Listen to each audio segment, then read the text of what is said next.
Hello दोस्तों, स्वागत है आप लोग का। दोस्तों आज डेट है 9 दिसंबर। देखें करंट अफेयर न्यूज़ में कौन कौन सी न्यूज़ इंपॉर्टेंट है हमारे एग्जाम पॉइंट ऑफ व्यू से।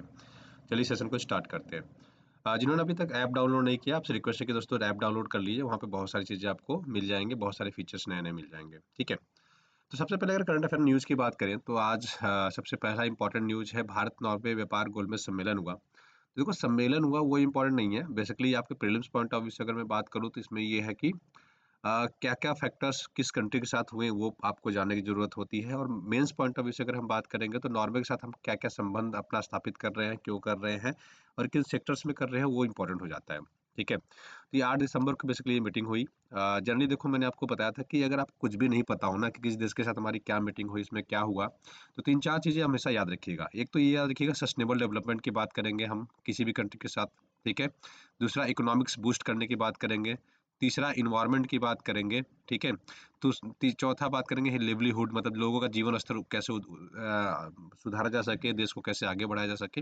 ये 3-4 मेजर फैक्टर्स होते हैं जिस पे वो सारी डिस्कशन होती है। और खासतौर पे आज के टाइम पे टेक्नोलॉजी बहुत तेज़ी से बढ़ रही है, तो टेक के बारे में भी आज के टाइम पे डिस्कशन होता है। एआई का यूज़ कैसे करें, है ना? टेक्नोलॉजी, डिफेंस, अगर हाँ, डिफेंस में वो देश अच्छा मजबूत है तो डिफेंस की भी बात होगी, तो याद रखिएगा। क्योंकि नॉर्मल डिफेंस वगैरह के लिए इतना ये लोग मतलब मैटर नहीं करता है। जनरली अगर हमारा यूएसए के साथ हो या फिर फ्रांस, जर्मनी हो, तो वहाँ पे डिफेंस वगैरह की ज़्यादा बातें होती हैं। ठीक है? तो अब नॉर्वे कहाँ पे है? तो देखो ये वर्ल्ड का मैप है। ठीक है? टोटल 7 कॉन्टिनेंट है। मैं कॉन्टिनेंट को सबसे पहले आपको एक बार बता देता हूँ कॉन्टिनेंट कौन-कौन से हैं। देखो नॉर्थ अमेरिका ये है, दूसरा है साउथ अमेरिका, तीसरा अफ्रीका, चौथा यूरोप, पाँचवाँ एशिया और सिक्स्थ आपका ऑस्ट्रेलिया, जिसको ओशियाना भी कई बार हम लोग कह देते हैं, और सातवां आपका हो जाता है अंटार्कटिका। ये आपका अंटार्कटिका के साथ हो जाती है। ठीक है? मिडिल ईस्ट बेसिकली एशिया का ही पार्ट है, तो ये याद रखिएगा। अब जो नॉर्वे है दोस्तों, नॉर्वे आपका यहाँ पे जाता है, ये स्कैंडिनेवियन कंट्री में आते हैं। ठीक है? ये रहा आपका नॉर्वे। ठीक है? तो अब नॉर्वे को थोड़ा-सा आप ज़ूम करके हम लोग देखेंगे अब। देखो, अब ये रहा आपका नॉर्वे, है ना? अब नॉर्वे का बॉर्डर की अगर मैं आपसे पूछूँ कि नॉर्वे का बॉर्डर किन देशों के साथ लगता है, तो जनरली आप लोग बोलेंगे स्वीडन और फिनलैंड के साथ बॉर्डर लगता है। नहीं, ऐसा नहीं है। वो 3 देशों के साथ बॉर्डर शेयर करता है। एक तो ये आपका स्वीडन के साथ शेयर करता है, उसके साथ फिनलैंड, उसके साथ-साथ ये वाला रसिया का पार्ट है। ठीक है? तो यूरोपियन रसिया जो हो जाता है, ठीक है? देखो रसिया 2 भागों में बँटा है। रसिया एशिया में भी है और यूरोप में भी है। ये क्यूराल पर्वत है, जिसको बीच से ये डिवाइड करता है। इधर वाले को हम बोलते हैं, इनकी कैपिटल भी यहीं पे है, ठीक है, मॉस्को। तो ये वाला एरिया बहुत ज़्यादा डेवलप है। रसिया के आप अगर पूर्वी भाग को देखो तो कम डेवलप है, जो एशिया का पार्ट माना जाता है, और ये आपका यूरोप का पार्ट माना जाता है। ठीक है? तो ये थोड़ा-सा याद रखिएगा। तो नॉर्वे का जो बॉर्डर है, ये स्वीडन के साथ भी लगता है और उसके साथ-साथ फिनलैंड के साथ भी लगता है और साथ में रसिया के साथ भी बॉर्डर लगता है। ठीक है? चलो आगे बढ़ते हैं, थोड़ा और अच्छे से देखते हैं। अब देखो यहाँ पे, अब अ, इसके कुछ फेमस प्लेसेस याद रखेंगे आप। ठीक है? सबसे पहले तो इसकी कैपिटल है ओस्लो। तो याद रखिएगा नॉर्वे की कैपिटल क्या है? ओस्लो है, ये याद रखेंगे। ठीक है? ये सबसे ज़्यादा इंपॉर्टेंट हो जाता है। और स्कैंडिनेवियन माउंटेन कहाँ पे है? कई बार ये पूछ लेता है। तो स्कैंडिनेवियन माउंटेन भी कहाँ पे है? नॉर्वे में ही है। तो ये थोड़ा-सा आपसे कई बार पूछ लेता है। ठीक है? इधर नॉर्वेनियन सी से बॉर्डर लगता है, इधर आएँगे तो आप गल्फ ऑफ बोथनिया है या बाल्टिक सी आ जाता है इधर। ठीक है? इससे बॉर्डर जनरली नहीं लगता है, बट याद रखिएगा इसके इधर पे है। ठीक है? नीचे आएँगे तो नॉर्थ सी आ जाता है इसके, है ना? यहाँ पे। ये नॉर्थ सी आ जाता है, इधर आपका नॉर्वेनियन सी आ जाता है। नॉर्वेनियन सी बेसिकली अटलांटिक ओशन का पार्ट है, ये याद रखिएगा। पड़ोसी मैंने तीनों बता दिए, ठीक है? पड़ोसी तीनों याद रखिएगा, इधर स्वीडन आ जाता है, इधर आपका आ जाता है फिनलैंड आ जाता है और इधर रसिया। 3 देशों से इसका बॉर्डर लगता है। उसके बाद ये पूरा का पूरा सी बॉर्डर लगता है। पूरा इसका एक तरह से कह लो कि 60% जो आपका नॉर्वे है ना, 60% नॉर्वे जो है, वो दोस्तों अपना सी के साथ अपना बॉर्डर शेयर करता है। लगभग 40% के आसपास ही उसका ज़मीन से बॉर्डर शेयर होता है। ठीक है? तो इतनी चीज़ याद रखें जो एग्ज़ाम पॉइंट से क्या है, रिलेवेंट है आपके। ठीक है? ओस्लो इसकी कैपिटल है, याद रखिएगा। ठीक है? चलो। तेलंगाना में दोस्तों कुछ दिन पहले 5.3 तीव्रता का भूकंप आया था। भूकंप इम्पोर्टेंट क्यों है? देखो भूकंप इंडिया का ऐसा कोई पार्ट नहीं जहाँ नहीं आता हो, है ना? बेसिकली 5 ज़ोन में हम लोग डिवाइड करते हैं, बट इंडिया में 4 ही ज़ोन है। 5वां पहला ज़ोन बेसिकली इसमें वो हो जाता है कि इसमें भूकंप नहीं आते हैं, ठीक है? तो इंडिया में वो ज़ोन भी है जहाँ पे भूकंप ज़्यादा आते हैं, वो ज़ोन भी है जहाँ पे भूकंप कम आते हैं, है ना? ठीक है? तो वो कौन-कौन से ज़ोन है वो समझने की कोशिश करते हैं। देखो, ये तो भारत में ज़ोन 2 भी है, ज़ोन 3 भी है, ज़ोन 4 भी है और ज़ोन 5 भी है। चारों जो 4 ज़ोन है 5 में से, ठीक है?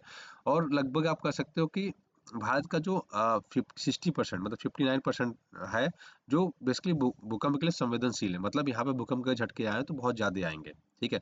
लगभग 41% हमारा बस पार्ट ऐसा है जहाँ पे भूकंप आते तो हैं लेकिन बहुत कम आते हैं, 41%। ठीक है, 41% ऐसा है जहाँ पे भूकंप आते तो हैं लेकिन बहुत कम आते हैं, या आते हैं तो वो लगभग उससे उतना नुकसान हमारा नहीं होता 41% के आसपास में। ठीक है, तो देखो अब ये थोड़ा सा मैप में देख लेंगे। अब भूकंप के लिए कंडीशन क्या होती है, पी वेव्स क्या होते हैं, एस वेव सुना होगा, एल वेव सुना होगा, है ना। तो प्राइमरी वेव क्या होती है, सेकेंडरी वेव क्या होती है, एल वेव क्या होते हैं, ये थोड़ा सा हम लोग समझेंगे। एपी सेंटर क्या होता है, हाइपोसेंटर क्या होता है, ये हम लोग समझते हैं। ठीक है, देखो अब देखो तरीका क्या होता है, मैं आपको एक एग्जांपल के तौर पर बताता हूँ। 2014 में 2 जून 2014 को, ठीक है, आंध्र प्रदेश से तेलंगाना अलग होता है। आंध्र प्रदेश से क्या होता है, तेलंगाना अलग होता है। ठीक है, तेलंगाना की बात चल रही है तो मैं तेलंगाना के एग्जांपल से समझाता हूँ। ठीक है, यूपीएससी के पेपर के लिए सब लोग रटना चालू कर दिए क्या, कि तेलंगाना का एरिया कितना है, तेलंगाना की कैपिटल क्या है, ये सारी चीज़ें सबने पढ़ी। लेकिन लोगों ने क्या मिस कर दिया, लोगों ने मिस कर दिया तेलंगाना की खूबियों के बारे में। जैसे तेलंगाना में कौन सी पेंटिंग फेमस है, कौन सा नेशनल पार्क है, ये सब चीज़ें बहुत लोग, पार्क तक लोग ले लेते हैं लेकिन पेंटिंग वगैरह बहुत लोग ज़्यादातर मिस कर देते हैं। उसमें फेमस था कलमकारी पेंटिंग। तो आप देखेंगे प्रीलिम्स का जो एग्जाम हुआ 2015 में, उसमें पूछ दिया था, ठीक है, कि कलमकारी पेंटिंग कहाँ की फेमस है, कलमकारी पेंटिंग कहाँ की फेमस है। देखो यूपीएससी हमेशा जो डायरेक्ट क्वेश्चन होता है ना उससे हट के पूछता है। तो भूकंप आया कहाँ पे आया, कभी भी यूपीएससी ये नहीं पूछेगा आपसे कि तेलंगाना में भूकंप कहाँ 5.3 तीव्रता का भूकंप आया, ये कभी नहीं पूछेगा। ठीक है, तो वो कभी पूछेगा नहीं कि तेलंगाना भूकंप आया। वो तेलंगाना से रिलेटेड चीजें पूछ देगा, जैसे तेलंगाना के नेशनल पार्क के बारे में पूछ देगा, तेलंगाना कोई वाइल्ड लाइफ सेंचुरी है उसके बारे में पूछ देगा, तेलंगाना का रामसर साइट पूछ देगा, अगर तेलंगाना कोई बायोस्फीयर रिजर्व है तो उसके बारे में पूछ देगा, है ना, कोई डांस फेमस है तो उसके बारे में पूछ देगा, राइट, कोई पेंटिंग है तो उसके बारे में पूछ देगा। तो ऐसे चीजें पूछ देता है। ठीक है, या भूकंप आया तो भूकंप में जो तरंगे होती है, पी होता है, एस होता है, एल होता है, ये इनके काम कैसे होते हैं, कैसे काम करते हैं वो पूछ सकता है। इसके अलावा एपी सेंटर बोलते हैं या हाइपो सेंटर बोलते हैं, ये सारे फैक्टर्स पूछ सकते हैं। तो मैं हाँ इस सारे सेक्टर्स को आपको पढ़ाऊंगा जिससे कि अगर प्रीलिम्स में कुछ भी पूछा जाए ना, क्योंकि आज के टाइम पे सबसे बड़ा हर्डल है कि आपका प्रीलिम्स ही नहीं निकलता, तो मेंस तक हम पहुंचेंगे कहाँ से, है ना। तो वो सारी चीजें हम लोग इसमें डिस्कस करेंगे। ठीक है, तो सबसे पहले समझते हैं कि भूकंप का कारण क्या होता है। देखो इंडिया में कोई ऐसा जोन नहीं है जहाँ पे भूकंप ना आता हो, कहीं कम आता है कहीं ज्यादा आता है। ठीक है ना। देखो भूकंप आने के 3-4 कारण होते हैं, उसको हम एक बार डिस्कस कर लेते हैं, थोड़ा सा आपको और ज्यादा बढ़िया से क्लियर हो जाएगा। ठीक है, देखो जो भूकंप आते हैं मेजरली, अगर भूकंप के कारण की हम बात करें दोस्तों, तो भूकंप के कारण में क्या होता है कि सबसे पहले तो जो सपोज करिए जमीन होती है ना अंदर तक ऐसे धंसा होता है, मैं ये मान लो ये सरफेस है जहाँ पे आप बैठे हो, अब यहाँ पे कुछ भी मान लो हिल गया यहाँ से, या कुछ कट के यहाँ फट गया, कुछ हुआ तो हिल जाते हैं, है ना। इसलिए होते क्यों है ये सब चीजें, आपने पढ़ा होगा प्लेट टेक्टोनिक थ्योरी, नहीं पढ़ा तो मैं बताता हूँ। बेसिकली यहाँ पे एक प्लेट टेक्टोनिक थ्योरी काम करती है। ठीक है, ये जो इंडियन प्लेट है ना ये अंदर घुस रही है रशियन प्लेट के, यहाँ से इधर वाले को रशियन प्लेट बोलते हैं, इधर को। तो ऐसे समझाता हूँ मैं, देखो अब ये एक प्लेस है ऐसे, ये रसिया का प्लेट है, ये इंडिया का प्लेट है। प्लेट मतलब जमीन, प्लेट का मतलब जमीन चलना। अब इंडिया की प्लेट क्या है, भारी है, तो ये यहाँ पे जब आके टकराया ना, तो धीरे धीरे धीरे क्या हुआ, इंडिया का प्लेट अंदर घुस गया। ठीक है, इंडिया वाला क्योंकि भारी था तो अंदर चला गया, रसिया वाला हल्का था, इसको यूरेशियन प्लेट बोलते हैं, रशियन प्लेट बोलते हैं। ठीक है, ये वाला इस रीजन पे जब ये ऐसे अंदर धीरे धीरे इधर घसकता जा रहा है, इधर को, है ना, इधर को अंदर को जाते जा रहा है, ये अंदर को जा रहा है, ये धीरे धीरे कभी कभी रह के खसकता है, तो एक तो हिलने की वजह से क्या होता है, भूकंप आता है। ठीक है, अब इसके अंदर जाने की वजह से बहुत तेजी से हुआ ये प्रोसेस, तो यहाँ पे देखोगे सारे क्या बन गए, आपके पहाड़ बन गए, पर्वत बन गए। तो आप देखोगे इंडिया का जो आपका नॉर्थन साइड से लेके पूरा अरुणाचल प्रदेश तक क्या मिलेगा, हिल मिलेगा, नेपाल वगैरह ये सब पूरा देखोगे तो हिल मिलता है ना। तो ये रीजन होते हैं प्लेक्टोनिक थ्योरी की वजह से।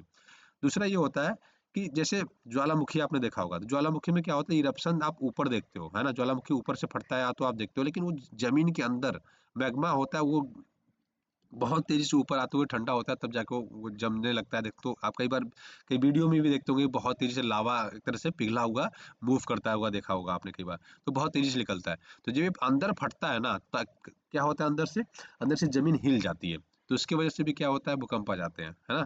और आप दूसरा क्या है कि मान लो मैंने आपको ये जमीन दे दिया कि इसके अंदर खुदाई करो, आप खुदाई करते गए, फिर आपको लगा यार और खुदाई करनी चाहिए, ये सरफेस है, मान लो ये जमीन का सरफेस है यहाँ पे, तो आप यहाँ पे अंदर खुदाई कर रहे हो और आपने कहा सोचा कि यार विस्फोट करते हैं, पूरा का पूरा ये सब एक एक झटके में टूट जाएगा, तो आपने विस्फोट किया, पूरी जमीन हिल गई, है ना। तो उसकी वजह से भी क्या हो जाते हैं, परमाणु बम या कुछ भी हो सकता है, खनन वगैरह, तो उसकी वजह से, तो मानव गतिविधियों की वजह से भी भूकंप आते हैं, ज्वालामुखी की वजह से भी भूकंप आते हैं, टेक्टोनिक प्लेट के संचलन से, मतलब प्लेट एक दूसरे से इधर उधर होते हैं तब भी आते हैं।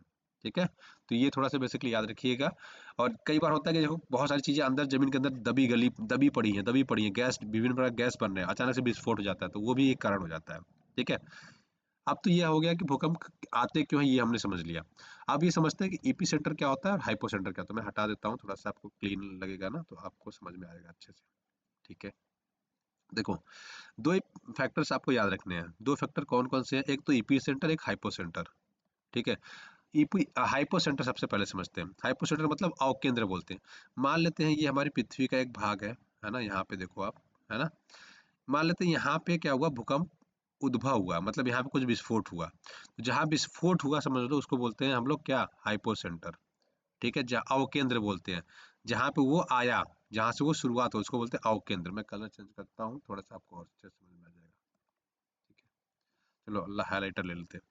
तो जहाँ पे आपका ये वाला देखो एरिया, यहाँ पे जब मैं हाईलाइट करा ना, तो जहाँ पे आपका भूकंप उद्गम हुआ, जहाँ से स्टार्ट हुआ, उसको बोलते हैं हाइपोसेंटर या अवकेंद्र।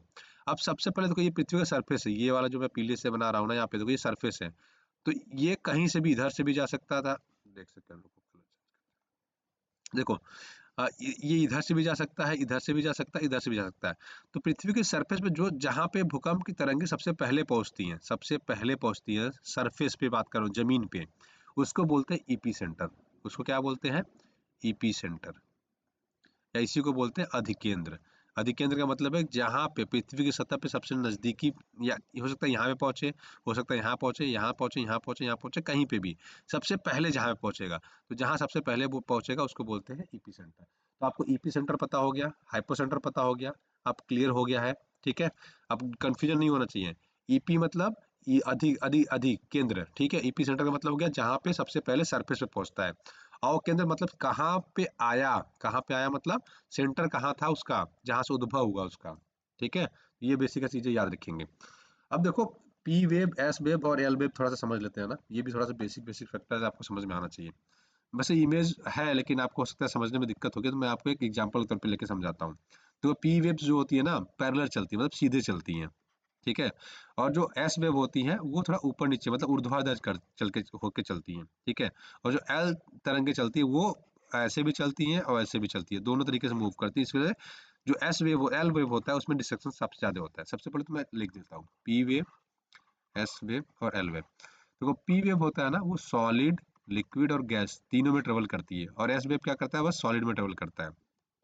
ठीक है, तो देखो पी वेव क्या होता है, तीनों में ट्रेवल करता है प्लस सीधे ट्रेवल करता है। तो इसकी वजह से क्या होता है, डिस्ट्रक्शन कम होता है, मतलब भूकंप आया लेकिन नुकसान कम होता है। इसमें क्या होता है, नुकसान कम होता है, इसमें आपको नुकसान कम होगा। उससे ज्यादा नुकसान एस वेव में होता है। क्यों? क्योंकि बस ये सॉलिड में ही चलता है। सॉलिड मतलब जैसे ये पत्थर है, इसमें ही चलेगा, लेकिन पानी में नहीं चलेगा, हवा में नहीं चलेगा। ठीक है, लेकिन ये तीनों में चल लेता है। जो पी वेव होता है, सॉलिड में भी चलेगा, पानी में भी ट्रेवल करता है, हवा में भी ट्रेवल कर लेता है। तो ये सॉलिड, लिक्विड, गैस तीनों में चलता है। अब इसी का तीसरा रूप है एल वेव। एल वेव क्या होता है, जब ये तरंगे सरफेस पे पहुंच जाती हैं तो एस वेव में कन्वर्ट हो जाती है। ठीक है, तो ये सबसे ज्यादा तबाही जो बताती हैं, ये सबसे ज्यादा नुकसान, सबसे ज्यादा नुकसान ये करती हैं आपकी एल वेव्स। ठीक है, एकदम पूरा हिला के रख देती है सारी चीजें, है ना। ठीक है, अब देखो मैं एग्जांपल तौर पर समझाता हूँ। एक कोई लड़का खड़ा है यहाँ पे, या लड़की खड़ी है। ठीक है, आपको मैं कह दूं पीछे से उसको धक्का दो। ठीक है, आपने इसको बस धक्का दिया, वो आगे चला गया। ये क्या हो गया आपका, पी वेव। जस्ट आपने धक्का दिया, सीधे सीधे चला गया। अब आते हैं आपका यस वेव। ठीक है, अब मैं कह रहा हूँ कि इसको धक्का दो, लेकिन उठा के पटकना जिसको बोलते हैं ना, पटकते पटकते लिया, उठाया पटका, फिर धक्का दिया, फिर पकड़ा, फिर उठाया पटका, धक्का दिया, तो उसमें चोट क्या होगी, ज्यादा लगेगी। मतलब एक तो आपने सीधे पीछे से धक्का दिया, इसको गिर गया, आगे जाके कुछ देर दौड़ा फिर गिर गया। यहाँ से आपने धक्का दिया, फिर उठाया, फिर पटका, फिर ले गए, फिर उठाया, फिर पटका, फिर ले गए, ऐसे हो गया। ठीक है, अब तीसरा कंडीशन हो गया एल वेव वाली। एल वेव में क्या हुआ, आपने उसको ऐसे दाएं घुमाया, बाएं घुमाया, फिर उठाया, फिर पटका, फिर ले गए। तो आप सोचो, इधर भी जा रहे हो, आप इधर भी जा रहे हो, बीच में भी हो, फिर आप पटक भी रहे हैं, फिर उठा भी रहे हैं, गिरा भी रहे हैं। तो आप सबसे सबसे ज्यादा चोट किस में लगी, सबसे ज्यादा चोट किस में लगेगी, आपको एल वेव में लगी। पी वेव में हमने सीधे ढकेल दिया था। एस वेव में हम लोग उठा उठा के आपको रख रहे थे, फिर ढकेल रहे थे, रख रहे थे, ढकेल रहे, रख रहे थे, ढकेल रहे थे, आपने कई बार धक्का लगेगा। लेकिन इसमें तो आपको एक ही बार लग रहा था। और एल वेव में क्या कर रहे थे, एल वेव में आपको लेफ्ट एक बार ले जाते हैं, एक बार राइट ले जाते हैं, फिर सेंटर में ले आते हैं, फिर पटकते हैं, फिर ढकेलते हैं आपको, है ना। तो इसमें क्या होता है, डिस्ट्रक्शंस बहुत ज्यादा हो जाती है ना, खम्भे वगैरह सब कुछ बहुत ज्यादा गिर जाते हैं। तो बेसिक बेसिक अंतर समझ में आया। पी सॉलिड में चलता है, लिक्विड में चलता है, गैस में चलता है। एस बस सॉलिड में चलता है, एस ऐसे याद रखने का। ठीक है, ये सॉलिड में चलता है। सॉलिड मतलब बस जमीन में चलेगा, जो सॉलिड चीजें होंगी, पत्थर में, पेन में, ये सब में चल जाएगा, है ना। इतनी चीजें याद रखेंगे। चलो आगे बढ़ते हैं।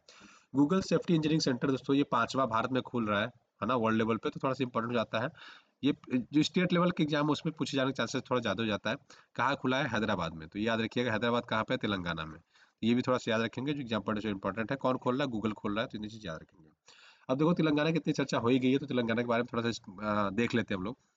तो तेलंगाना की कैपिटल क्या है? हैदराबाद। देखो 10 साल तक 2024 तक अमरावती, अभी तो आंध्र प्रदेश की कैपिटल अमरावती बन रही है, बट इससे पहले 10 साल तक आंध्र प्रदेश की कैपिटल हैदराबाद भी थी। ठीक है, तो पहले जब ये आंध्र प्रदेश तेलंगाना एक में हुआ करते थे, तो आंध्र प्रदेश की कैपिटल क्या होती थी? हैदराबाद, है ना? तो याद रखिएगा। अब इसके देखो तेलंगाना के पड़ोसी राज्य कौन कौन से, वो एक बार देख लेते हैं। तो इधर देखोगे आप, तो इधर कर्नाटक है, यहाँ महाराष्ट्र है, उधर छत्तीसगढ़ है, और आपका नीचे जो है आंध्र प्रदेश है। ठीक है, तो मैं आपको फिर से एक बार और बता देता हूँ। देखो इधर आपका महाराष्ट्र है, ये पूरा बॉर्डर यहाँ से देखोगे तो ये पूरा बॉर्डर महाराष्ट्र से लगता है। ठीक है, इसके बाद ये पूरा बॉर्डर कर्नाटक से लगता है। इसके बाद ये नीचे का बॉर्डर आपका पूरा यहाँ तक आंध्र प्रदेश से लगता है। और ये जितना छोटा सा बॉर्डर बच जाता है, ये लगता है छत्तीसगढ़ से। ठीक है, तो इतनी चीजें याद रखेंगे, एग्जाम पॉइंट से रिलेटेड हो जाता है। चार चार राज्यों से इसका बॉर्डर शेयर होता है। ठीक है ना? स्टेटहुड का दर्जा मैंने बता दिया आपको, कब लगा था इसको स्टेटहुड का दर्जा? स्टेटहुड का दर्जा इसको मिला था दोस्तों 2 जून 2014 को। ठीक है, 2 जून 2014 को मिला था। अब दो इसके बेसिकली ये याद रखिएगा, हुसैन सागर और नागार्जुन सागर डैम है, याद एग्जाम पॉइंट से इंपॉर्टेंट हो जाता है। मजीरा वन्यजीव पार्क, महावीर हरिण और मृगवानी। मृगवानी सबसे ज्यादा इंपॉर्टेंट रहता है, कई बार पूछा जा सकता है। मृगवानी राष्ट्रीय उद्यान कहाँ पे? याद रखिएगा, कासू ब्रह्मानंद रेड्डी राष्ट्रीय उद्यान कहाँ पे है? तेलंगाना में। ठीक है, डांस इसकी पेरनी है, याद रखिएगा। कलमकारी पेंटिंग मैंने बता दिया है, कलमकारी पेंटिंग कहाँ की है? तेलंगाना की है। तो याद रखेंगे, आपके एग्जाम पॉइंट से इंपॉर्टेंट हो जाता है पेंटिंग में, है ना? ठीक है, Tamil Nadu model of the reducing elephant attack. Basically क्या है कि कर्नाटक के जो इन्वायरमेंट मिनिस्टर है, उन्होंने कहा कि जो तमिलनाडु ने किया है वो हम लोग भी करते हैं। जो हाथियों और इंसानों में क्लैश होते रहते हैं ना, लड़ते रहते हैं लोग, डिस्ट्रक्शंस करते हैं, तो उसके लिए फेंसिंग वगैरह कैसे इन्होंने तमिलनाडु ने मैनेज किया है, तो वो तरीका इन्होंने ढूंढने के लिए और देखने के लिए बात कही है, तो इसलिए थोड़ा सा तेलंगाना चर्चा में है, सॉरी तमिलनाडु चर्चा में है। ठीक है, तो जनरली क्या होता है, आप कई बार कई वीडियो भी देखते होंगे कि आपका रोड है ऐसे, ठीक है, मेन रोड बना हुआ है, हाथी एक दूसरे से इधर से उधर क्रॉस कर रहे हैं। कई बार ऑटो वाला रुक जाता है, तो ऑटो वाला के पास आके क्या करते हैं, हाथी उसका ऑटो भी पलट देते हैं, है ना? तो ये क्लासेस ना हो उसके लिए गवर्नमेंट ये मतलब क्या कर रही है, फेंसिंग लगा रही है। ठीक है, फेंसिंग मतलब बेसिकली ये हो गया कि जैसे इस एरिया में मान लो ह्यूमन रहते हैं, है ना, इस एरिया में आप रहते हो, तो आपके लिए इधर ही हम पूरा ये एरिया प्रोटेक्ट कर देते हैं, जिससे कि इसके अंदर डिस्ट्रक्शंस ना हो, है ना? ठीक है, तो इसलिए आप फेंसिंग वगैरह की बातें कर रहे हैं। दूसरा, जैसे देखो अब होता है क्या है कि जो रोड बनते हैं ना, रोड वगैरह जो बनते हैं, अब जंगलों के बीच से जो रोड होके जाते हैं उसको हम कुछ कर नहीं सकते, आपको रोड बनाना पड़ेगा, बंद ब्लॉक भी नहीं कर सकते। क्यों? क्योंकि हाथियों का एक फिक्स पाथ होता है, ये अपने पाथ से ही जाते हैं, उसी पाथ से आते हैं, जो भी उनका पाथ निश्चित होता है ना? हर साल एक टाइम पीरियड होता है फिक्स, वो उधर से जाना जाना उनका सब फिक्स रहता है। ठीक है, तो याद देखो दूसरा तरीका ये हो सकता है कि ओवरब्रिज बनाए, ओवरब्रिज बनाने में बहुत ज्यादा खर्चे रहेंगे, है ना? ठीक है, तो बेसिक चीज याद रखिएगा। अब देखो तमिलनाडु की चर्चा करें, तमिलनाडु की अगर बात करूँ, तो मैं देखो बेसिकली इसका बॉर्डर दोस्तों 3 राज्यों के साथ शेयर होता है। वो 3 राज्य कौन कौन से हैं वो हम देख लेते हैं एक बार, है ना?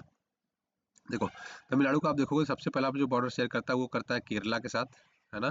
केरल के साथ, उसके बाद कर्नाटक के साथ, उसके बाद आंध्र प्रदेश के साथ। सी बॉर्डर लगता है, यहाँ पे पाक वे आता है, या गल्फ ऑफ मन्नार यहाँ पे है, तो याद रखिए गल्फ ऑफ मन्नार कहाँ पे था, आपसे पूछा सकता है। तमिलनाडु और इंडिया के बीच में कह सकते हो, नहीं तमिलनाडु नहीं, श्रीलंका और इंडिया के बीच में कह सकते हो, या तमिलनाडु और श्रीलंका के बीच में कह सकते हो, है ना? दोनों ऑप्शन रहे पूछे तो याद रखिए, गल्फ ऑफ मन्नार बोलते हैं इसको, मन्नार की खाड़ी बोलते हैं। और इसी को पाक स्ट्रेट भी बोलते हैं ना, पाल्क स्ट्रेट। पाल्क लिखा रहता है, पाक कहते हैं, ये स्ट्रेट, है ना? ठीक है, याद रखिए ये भी तमिलनाडु और श्रीलंका के बीच में, या तो भारत और श्रीलंका के बीच में कह सकते हो आप इसको। ठीक है, इतनी चीज याद रखेंगे। अब इसको कुछ नेशनल पार्क और ये आपके बायोस्फीयर रिजर्व देख लेते हैं, क्योंकि बायोस्फीयर रिजर्व डायरेक्टली पूछ लेते हैं एग्जाम में। ठीक है, तो जनवरी 1950 को स्टेट का जन्म मिला था, कैपिटल इसकी चेन्नई है। मुद्दुमलाई राष्ट्रीय उद्यान, समुद्री राष्ट्रीय उद्यान, मन्नार की खाड़ी भी इसको बोलते हैं। तो जो मैंने अभी पाक स्टेट पढ़ा वो क्या है? मन्नार मतलब समुद्री राष्ट्रीय उद्यान भी है। मुकुर्ती राष्ट्रीय उद्यान तमिलनाडु में है, इंदिरा गांधी राष्ट्रीय उद्यान और गुइंडी और वेदांत गल, तो ये याद रखेंगे। भरतनाट्यम आपने सुना होगा, ठीक है, तो भरतनाट्यम याद रखिए कहाँ का फेमस डांस है? तमिलनाडु का है। ठीक है, पुलिकट झील और कोडाई कनाल और काली बेली लेक, ये याद रखिएगा, मोस्ट इंपॉर्टेंट है, एग्जाम में बहुत बार पूछे जाते हैं। ठीक है, कहाँ पे है? तो तमिलनाडु में है। पुलिकट तो आपका आंध्र से भी बॉर्डर शेयर करता है, थोड़ा सा याद रखेंगे। ठीक है, अब इसके 3 बायोस्फीयर रिजर्व है, एक तो नीलगिरी बायोस्फीयर रिजर्व याद रखिएगा। नीलगिरी बायोस्फीयर रिजर्व दोस्तों बहुत बड़ा है, तीनों राज्यों में शेयर करता है, तमिलनाडु, केरल और कर्नाटक। ये पूछ लेता है कई बार कि इसमें कौन कौन से नेशनल पार्क है, तो Wayanad national park, Nagarhole, Bandipur national park, Mudumalai, Nilambur और साइलेंट वैली। ये सारे नेशनल पार्क को मिला के बेसिकली इसको बोलते हैं नीलगिरी बायोस्फीयर रिजर्व, है ना। नीलगिरी ताहार के लिए बेसिकली ये फेमस है, याद रखिएगा। वेस्टर्न घाट को भी इंक्लूड करता है ये, है ना। 3 स्टेट्स को शेयर करता है। फिर एक गल्फ ऑफ मन्नार मैंने बताया, जस्ट अभी पढ़ाया भी आपको। ठीक है, तमिलनाडु के कोस्टल एरिया का है, डुगोंग के लिए फेमस है। डुगोंग दोस्तों घास वगैरह खाते हैं, मछली की जैसी प्रजाति होती है, पानी में रहती है। ये गल्फ ऑफ मन्नार को पूरा इंक्लूड करके है। ठीक है, रामेश्वर आइलैंड, रामेश्वर का नाम सुना, रामेश्वर का नाम सुना होगा आपने, है ना। तो वहाँ पे है, तो ये तमिलनाडु और श्रीलंका के बीच में आता है, ये याद गया। उसके बाद आता है अगस्ता मलई बायोस्फीयर रिजर्व, ये केरल और तमिलनाडु के बॉर्डर पे है। ठीक है, केरल और तमिलनाडु के बॉर्डर पे है। इसमें भी कई सारे नेशनल पार्क है, नेयार है, पेपेरा है, आपका सेंडुरुनी है, वाइल्ड लाइफ सेंचुरी। ठीक है, ये बेसिकली सारे मिलके क्या करते हैं, अगस्ता मलाई बायोस्फीयर रिजर्व बनाते हैं। तो ये वेस्टर्न घाट को भी इंक्लूड करता है, ये भी नीलगिरी ताहार और एलिफेंट के लिए फेमस है। ठीक है, तो याद रखिएगा, मैं कहना क्या चाह रहा हूँ, मैं आपको इस मैप में समझाता हूँ। देखो, मैं सिंपल से ये आपको समझाना चाह रहा था इसमें, कि जो बायोस्फीयर रिजर्व बनाया गया है ना, मतलब एक राज्य में ही नहीं है ये, वैसे समझो कुछ केरला का भाग ले लिया, कुछ तमिलनाडु का ले लिया। ठीक है, ये बोल बन गया आपका अगस्ता मलाई। अगर मैं नीलगिरी बायोस्फीयर रिजर्व की बात करूँ तो मैंने ऐसे पूरा नीलगिरी बायोस्फीयर इंक्लूड कर लिया, ये पूरा यहाँ पे एरिया, है ना। ये आपका नीलगिरी बायोस्फीयर रिजर्व हो गया। अब मैंने आपको बताया था मन्नार वाला, ठीक है, तो ये आपका यहाँ मन्नार वाला आ गया बायोस्फीयर रिजर्व। तो ये ऐसे बनते हैं। ठीक है, आप समझ में आ रहा है कि तीन तीन चार चार राज्य कैसे इंक्लूड हो जाते हैं, है ना। चलो, अब इसके देखो, रामसर साइट्स की बात करें तो सबसे ज़्यादा रामसर साइट्स यहीं पे हैं, तो याद रखिएगा। इसके बाद यूपी आ जाता है। तो ये याद रखिए कि टोटल कौन कौन से, ये याद रखेंगे, आपके एग्जाम पॉइंट से इंपॉर्टेंट हो जाता है। हाँ, अगर कोई रिसेंटली ऐड हुआ तो आपको वो पढ़ के रखना है। तमिलनाडु में अभी 2 ऐड हुए थे इस साल। ठीक है, तो वो आपको याद रखेंगे। अगर आप तमिलनाडु के बिलोंग करते हैं तो आपको ये सारे पता होना चाहिए, और बिन कौन से डिस्ट्रिक्ट में, ये याद रखना। ठीक है, याद रखिए। देखिए काउंट करते कितने, टोटल 15 होने चाहिए मेरे हिसाब से, शायद 15 है क्या। हाँ, तो काउंट करते हैं। देखो, 2 3 4 5 6 7 8 9 10 11 12 13 14 15, ओहो, 16 17 18 हो गए अब तो। ठीक है, 18 टोटल है ना। तो याद रखिएगा ये 18 का 18, देखो इसमें गल्फ ऑफ मन्नार भी आ जाता है आपका, है ना। आपका कांजी रानकुलन भी आ जाता है, आपका कराई वेट्टी आ जाता है, कारी किल्ली आ जाता है। तो ये सब याद नहीं रखने की जरूरत नहीं है। ठीक है, जो जो इस साल ऐड हुआ है मैं आपको वो बताता हूँ, आपको वो याद रखना है। 2 या 3 ऐड हुए हैं, तो वो मैं आपको दिखा देता हूँ कौन कौन से ऐड होते हैं। डेट है इसमें, तो आप डेट से भी देख सकते हो, है ना। तो मैं आपको हाईलाइटर से दिखाता हूँ कौन कौन से ऐड हुए हैं इस साल वाले। एक ये है 31 जनवरी 2024 को ऐड हुआ है आपका कराई वेट्टी। तो कराई वेट्टी वाइल्ड लाइफ आपका बर्ड सेंचुरी है। ठीक है, तमिलनाडु में, याद रखिएगा, directly match of the following करके पूछ देगा। उसके अलावा 24 में देखो, एक है लॉन्गवुड सोलर रिजर्व। ठीक है, तो ये फॉरेस्ट याद रखिएगा, ये इंपॉर्टेंट हो जाता है। इसके अलावा 2 और थे, ये रहा।